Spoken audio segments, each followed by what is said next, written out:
जवळजवळ 6 ते 7 महिने झालं घरातलं एकही काम केलं नव्हतं. पण मम्मी त्यानं भट्टीव गेलेलीत आणि वहिनी गावाकडे गेल्यात. त्याच्यामुळे मलाच घरातली कामं करायला लागालेत आणि घरातलं आज थोडं साफसफाई करूया म्हटलं. खूप झाला आराम. त्याच्यानंतर सोफा त्यानं सगळा सेट करून घेतला.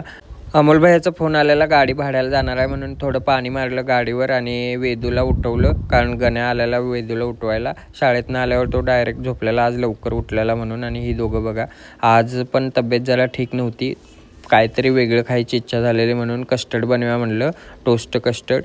तर ही रेसिपी मी गुजरातला गेलेलो त्यावेळी शिकलेलो. त्याच्यानंतर वेद आणि सृष्टी आज आलेले तिकडे घरी. बसून बसून आम्ही एक व्हिडिओ बनवलेला, तो अपलोड केला आहे, तो पण बघा. गेले 2 दिवस आपले व्हिडिओ नीट नाही आहेत आणि माझी तब्येत पण बिघडल्या त्याच्यामुळे. पण लवकरच आपण नवीन काहीतरी बनवूया, काहीतरी युनिक करण्याचा प्रयत्न करणार आहे. तर या व्हिडिओमध्ये एवढंच. Thank you so much.